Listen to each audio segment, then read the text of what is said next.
The scripture passage for today is found in John chapter 2, starting with verse 13 and reading on through verse 22. And it goes, "The Passover of the Jews was near, and Jesus went up to Jerusalem. In the temple, he found people selling cattle, sheep, and doves, and the money changers seated at their tables. Making a whip of cords, he drove all of them out of the temple, both the sheep and the cattle. He also poured out the coins of the money changers and overturned their tables. He told those who were selling the doves, 'Take these things out of here. Stop making my Father's house a marketplace.' His disciples remembered that it was written, 'Zeal for your house will consume me.' Then the Jews said to him, 'What sign can you show us for doing this?' Jesus answered them, 'Destroy this temple, and in 3 days I will raise it up.' The Jews then said, 'This temple has been under construction for 46 years, and will you raise it up in 3 days?' But he was speaking of the temple of his body. After he was raised from the dead, his disciples remembered that he had said this, and they believed the scripture and the word that Jesus had spoken. When I was but a child, say 8 or 9 years old, I was a Cub Scout. And I wasn't confessedly a very good Cub Scout, which is to say that I did not earn very many merit badges and was usually promoted by virtue of my age rather than my accomplishments.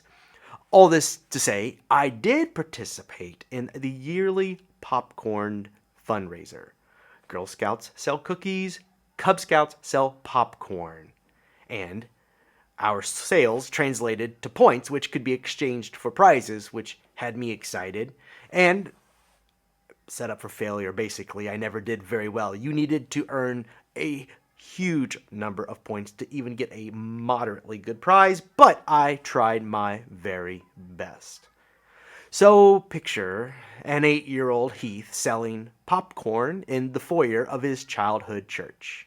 He's got his form in hand, a light in his eye, and he thinks in his mind he will make a killing. And really, I should have, because these people liked me. They had watched me grow up and had supported me from my earliest years. Should have been a home run, really, and I took my task in earnest until my efforts were brought to a grinding halt. I was thwarted by a dear matriarch of the church who, when asked if she would be interested in purchasing some popcorn, she said to me, "Nope, and you shouldn't be selling that here. For our master turned the money changers out of the temple and said, 'My Father's house shall not be turned into a marketplace,'" she said to an 8-year-old selling popcorn. I suppose one could make the case that the prophets of old had her in mind when they wrote of one having zeal for the house of the Lord. Or you can take my current viewpoint, which is that she didn't quite understand the purpose of the passage that we're considering today. I don't think that Jesus had little Cub Scouts selling popcorn in mind when he turned over those tables. But either way, 8 years old, abashed, I stopped selling popcorn at church. But this does prompt an interesting discussion. Was I the sort of person Jesus had in the crosshairs of his wrath when turning money changers out of the temple? And of course, I don't think so. I certainly hope not. But the story does provide us a springboard to the main point of the text, which is, or at least one of the main points. We'll get to a second one here in a little bit. But the first one that leaps out at me is this. Religions sometimes are co-opted by economic systems and become places where the people are exploited financially or otherwise. And when this happens, many are driven away in disgust, and rightfully so, at the greed that overwhelms the message. Now, this is one of the points we are meant to take from today's story, but this is not perhaps the main point. For as we will soon see, This is a story about how to cope with loss. More specifically, how to cope with the loss of one's religious epicenter, the place where one has long sought out and met with a living God. To see this, I would like us to enter back into the story from the perspective of every other worshiper who may have been there that day. It is certainly true that when Jesus drove the money changers out of the temple, there were many who were profiting by the corrupt system.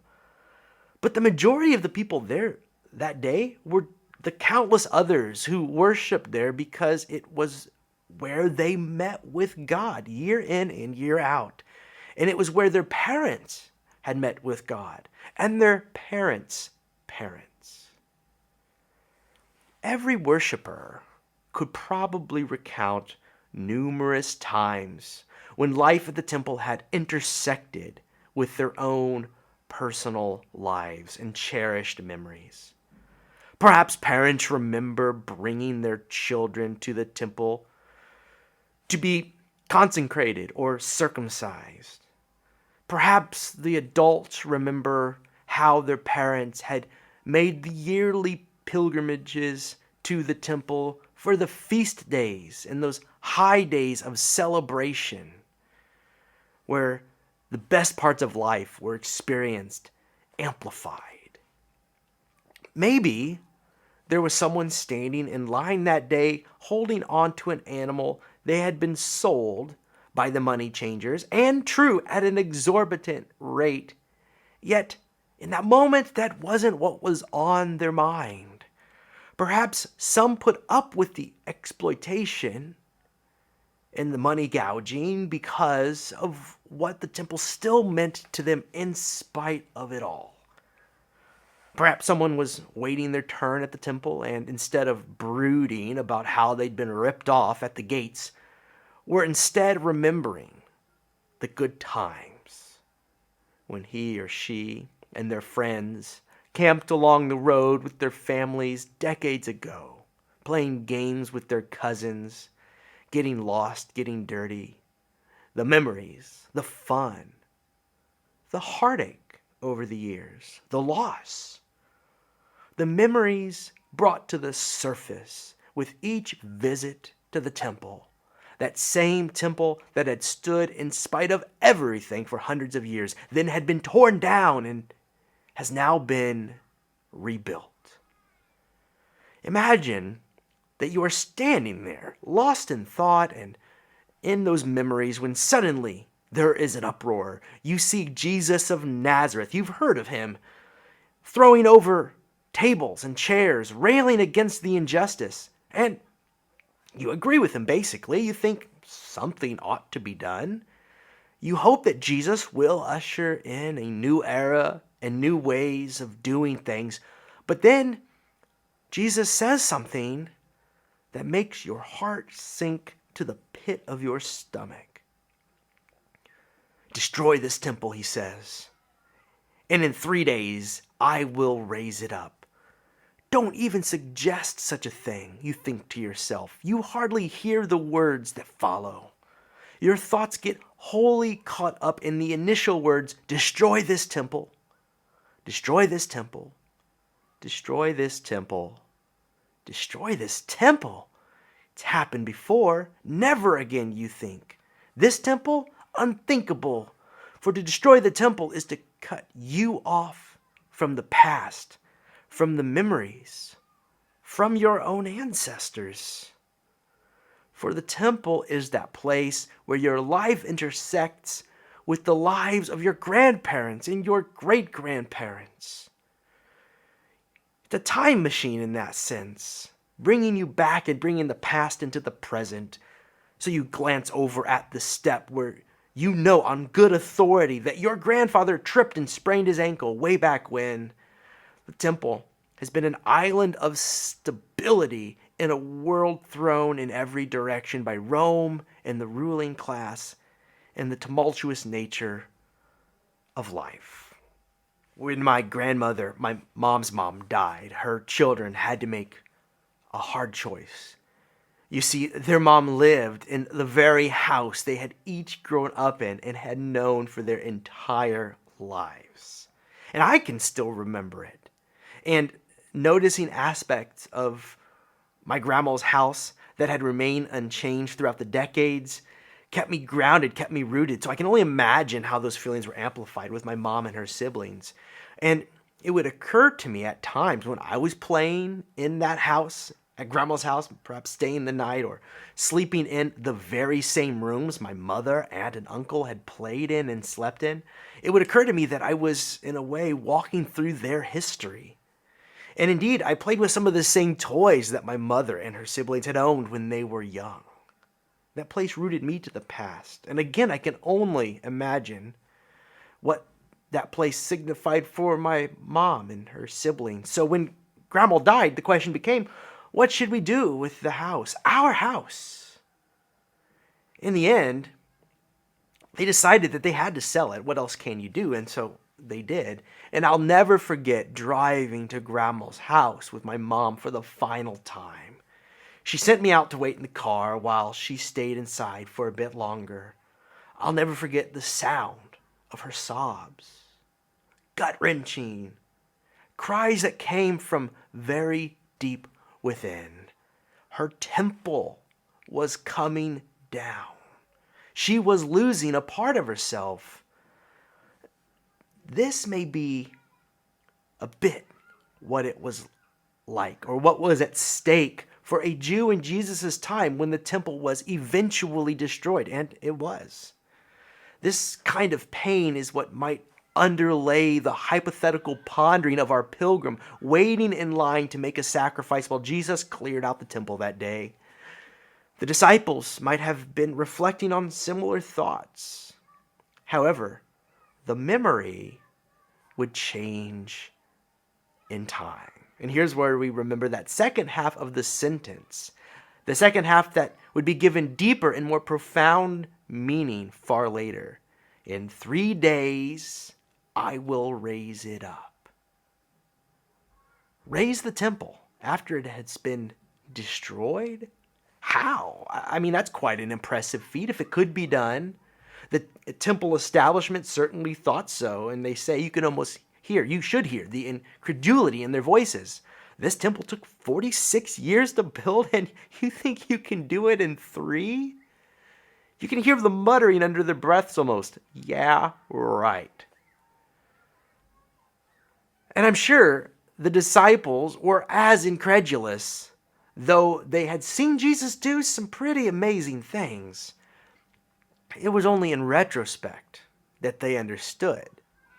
They only understood after Jesus had been killed and after they had experienced, had seen Easter for themselves. This passage hints, more than hints, it points us towards, in an obvious and direct way, points us towards something beyond fallen temples and dead loved ones. Jesus alludes to a power in God that calls life into being on the other side of every loss. Now the loss stands. The temple never is as it used to be. From where we now sit, our dead loved ones only live in memory, but they still live. What we should remember today is that when we lose our homes, our places of worship, our sacred spaces, when cultural shifts rob us of what is familiar, or when we lose those we love, life, still, there is more. When the temple fell, it was a tragedy for Jerusalem. Make no mistake about it. But the life of Israel did not end. Though the Jews were scattered, displaced, and persecuted, they time and time again cultivated pockets of life. This is what God's Spirit calls us towards and makes possible. It's amazing. The temple may have been destroyed, but God's house was discovered to be in every place. You can't tie it down. Keep this in mind as you recall Jesus' encounter with the Samaritan woman at the well. Remember, He told her that a time was coming when the people would not meet with God on the holy mountains where the people had gathered for centuries in the past, but instead that encounters with God would not be confined to any one physical location or space. When my mom left her childhood home, she returned to the home she was then creating with my dad. A safe place for her children and eventually her grandchildren.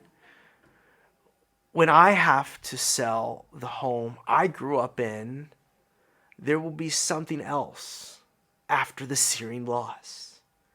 When the disciples lost their Messiah, Jesus, they found that there was even life after the most tragic of deaths. The resurrection of Jesus points us towards life after every end. Life that is endless, with many surprising and astounding rebirths. Now, our church, Northwood Christian Church, has been a church that has mourned loss after loss in every possible sense. And yet, there is still life for us here if you can believe it. In this moment, I hope you can believe it. Something new and astonishing. We never saw it coming, meeting in these ways, or you probably never envisioned me decades past, but here I am, and here you are, and we are here developing new bonds of friendship and kinship and relating. Yet this is only possible because of the life that lived here before. And this new life I'm describing does not negate the loss, no.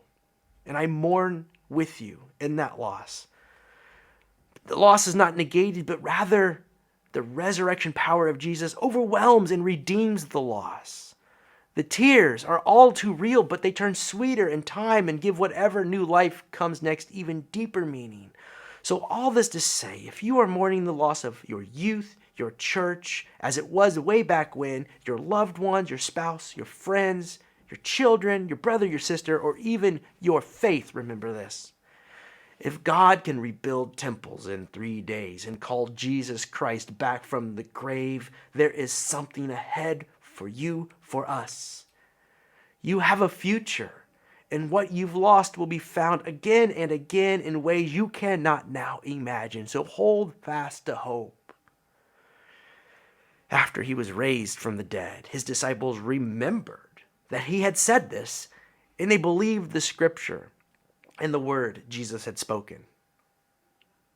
John 2:22. One day, we'll remember and believe for ourselves, perhaps even today, so long as we have one another.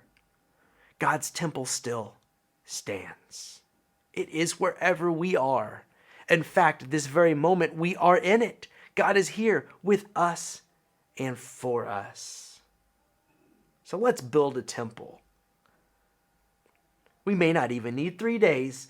This message is beyond timely during these days of pandemic, when we gather not in the temple as we've known it, but in new and strange ways. But if Jesus' message from John chapter 2 carries truth, today we have spent time in the house of God and have communed with one another. Temples are rebuilt again and again, each time as the people gather, in whatever form, week to week. Church is where the people are. The temple is built wherever the people gather. The temple has been rebuilt and is in every place, even here, even now. New temples are built wherever the community gathers in the name of love for one another. And the temple stands because we are gathered in the name of the God of love. We are now in God's holy house. Its walls hold us. Can you feel them? The Spirit is moving in this place, for it has become holy ground. The question is, can you feel it? God, who raised Jesus in 3 days, please help us feel it again.